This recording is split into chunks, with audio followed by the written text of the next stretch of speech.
To signal TV. నేను శివారెడ్డి. మంత్రి కోమరెడ్డి వెంకరెడ్డి ఒక తేనె తుట్టని కదిపినారు. దాని తర్వాత కాంగ్రెస్ పార్టీ పైన అటాక్ ఒకటి మొదలైంది.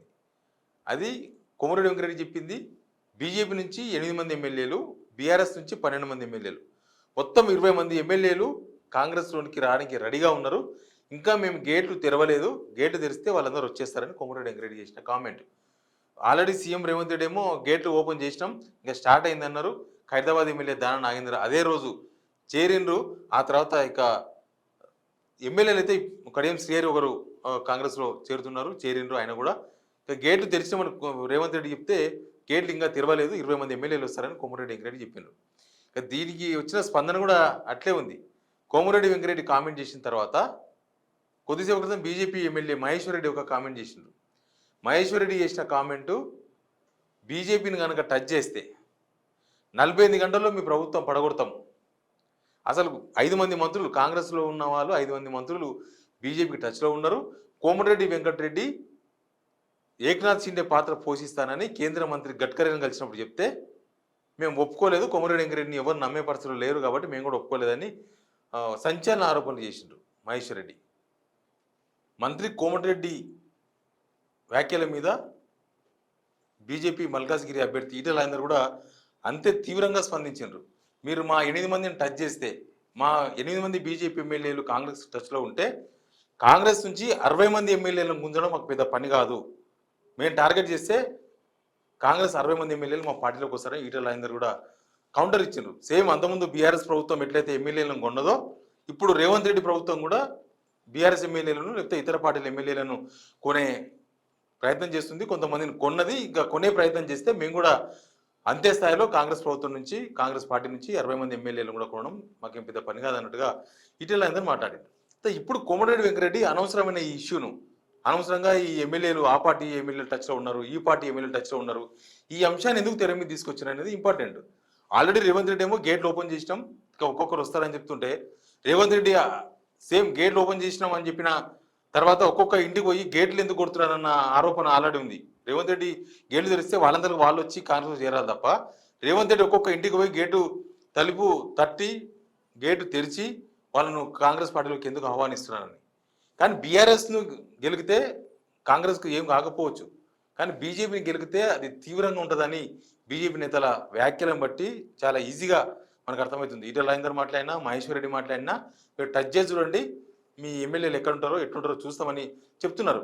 ఇప్పటికే లక్ష్మణ్ తీవ్రమైన ఆరోపణలు చేస్తున్నారు. లోక్సభ ఎలక్షన్స్ తర్వాత బీజేపీ ఇక్కడ గవర్నమెంట్ రాబోతుంది, డబుల్ ఇంజిన్ సర్కార్ రాబోతుంది తెలంగాణలో, కాసుకోండి, తెలంగాణలో కాంగ్రెస్ ప్రభుత్వం పడిపోతే మేము కనీసం కాపాడే ప్రయత్నం కూడా చేయం, కానీ మేము కూల్చామని చెప్తున్నారు.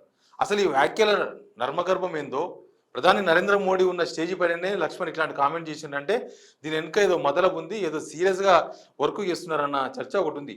ఇటు బీజేపీ నుంచి కాంగ్రెస్కు ప్రెషర్ చేస్తుంటే కాంగ్రెస్ వాళ్ళు బీఆర్ఎస్ మీద ప్రెషర్ పెంచింది. అంటే నెక్స్ట్ ఏం జరుగుతుందో తెలియని గందరగోళం ప్రస్తుతం కాంగ్రెస్లో ఉందా? లక్ష్మణ్ చేస్తున్న కామెంట్స్లో సీరియస్నెస్ను కాంగ్రెస్ గుర్తించిందా? ఒకవేళ అక్కడి నుంచి ఉన్న డ్యామేజ్ జరిగితే ఆ డ్యామేజ్ కంట్రోల్ కోసం బీఆర్ఎస్ ఎమ్మెల్యేలను చేర్చుకునే ప్రయత్నం చేస్తుందా? అందులో భాగంగానే ఖైరదాబాద్ ఎమ్మెల్యే దానా నాగేందర్ని, స్టేషన్ కన్పూర్ ఎమ్మెల్యే కడియం శ్రీహరిని వాళ్ళందరినీ దగ్గర తీసుకునే ప్రయత్నం చేస్తుందో. ఇంకా 3-4 ఎమ్మెల్యేలు వస్తారు కాంగ్రెస్ అని చెప్తున్నారు. కానీ తెలంగాణ వచ్చిన తర్వాత లాస్ట్ 9.5 years ఒక బ్రేక్ పాయింట్ అయితే రేవంత్ ప్రభుత్వం వచ్చిన తర్వాత అందుకు మినహాయింపు కాదు, అందుకు చేంజ్ లేదు, మార్పు అనే పేరుతో కాంగ్రెస్ ప్రభుత్వం వచ్చింది తప్ప ఏం మారలేదు. బీఆర్ఎస్ ఎమ్మెల్యే అంతకుముందు కాంగ్రెస్ ఎమ్మెల్యేలను, టీడీపీ ఎమ్మెల్యేలను బీఆర్ఎస్లో చేర్చుకుంటే అది అప్రజాస్వామికం, అసలు ప్రతిపక్షం లేకుంటే ఎట్లా, ఇది కరెక్ట్ కాదు, కేసీఆర్ చేసింది అప్రజాస్వామికం అని అందరూ మాట్లాడినారు.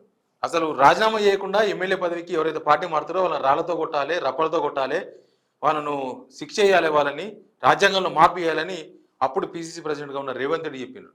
ఇప్పుడు సీఎం అయ్యేసరికి రేవంత్ రెడ్డి అప్పుడు చెప్పిన వ్యాఖ్యలకు విరుద్ధంగా వేరే పార్టీకి సంబంధించిన ఎమ్మెల్యేలందరినీ కాంగ్రెస్లో రాజీనామా చేయకుండా చేర్చుకోవడం, అవసరమైతే సికింద్రాబాద్ ఎంపీ టికెట్ దానాంగరికి ఇచ్చినట్టు వేరే టికెట్లు ఆఫర్ చేయడం, ఇదంతా చూస్తుంటే రాజకీయాల్లో ఏం మార్పు ఉండదు. అంతకుముందు రాజకీయాలు అదే చూసినాం, ఇప్పుడు కొత్త ప్రభుత్వం వచ్చిన తర్వాత కొత్త ప్రభుత్వంలో కూడా మార్పు ఏం లేదు, మళ్ళీ అదే జరుగుతుందన్న ఒక చర్చ జరుగుతుంది. కోమటిరెడ్డి వెంకరెడ్డి ఏమో అనవసరమైన విషయాల్లో ఏలు పెట్టి అనవసరమైన ఒక పాలిటిక్స్లో అనవసరంగా కాంగ్రెస్ పార్టీని ఇరికించే ప్రయత్నం చేస్తున్నారా, బీజేపీని గెలికి బీజేపీ వాళ్ళు వస్తారు, బీజేపీ ఎమ్మెల్యేలు మాతో టచ్లో ఉన్నారు, అనవసరంగా బీజేపీని గెలికి కాంగ్రెస్ పార్టీ కార్నర్ అవుతుందా, ఇట్లాంటి చర్చ ప్రస్తుతం రాజకీయ వర్గాల్లో అయితే జరుగుతుంది. కొమరెడ్డి చేసిన వ్యాఖ్యలు ఇప్పటికిప్పుడు వైబ్రేషన్స్ తగ్గవు. కేవలం బీజేపీ నుంచి 2 ఎమ్మెల్యేలు మహేశ్వర్ రెడ్డి ఇంకా లక్ష్మణ్ మాట్లాడుతున్నారు, లేకపోతే ఈటెల రాజేందర్ మాట్లాడుతున్నారు, అంతవరకు ఆగదు. దీని పరిణామాలు ఈ లోక్సభ ఎలక్షన్స్ ప్రచారంలో ఎంత దూరం పోతాయో, ఎక్కడి దాకా పోతాయో, అసలు ఏ ఎమ్మెల్యే ఏ పార్టీకి పోతారో, ఏ పార్టీలో చేరుతారో, ఏ కండువా వేసుకుంటారో, ఇదంతా కూడా కొంత ఆసక్తికరంగా ఉన్న జుగుత్సకర రాజకీయాలు మాత్రం చర్చనీయాంశంగా మారినాయి. ఖైరతాబాద్ ఎమ్మెల్యే దానం నాగేందర్ పార్టీ మారితే ఒక ఓటర్, నేను దానం నాగేందర్కి ఓటు వేసిన, ఆయన పార్టీ మారిందని హైకోర్టుకు పోయిండు. అట్లా జనాల్లో ఒక చర్చనీయాంశంగా అయితే మారింది. హైకోర్టు పట్టించుకుందా లేదా, హైకోర్టు విచారణ చేపట్టిందా లేదా, ఇవన్నీ తర్వాత విషయం.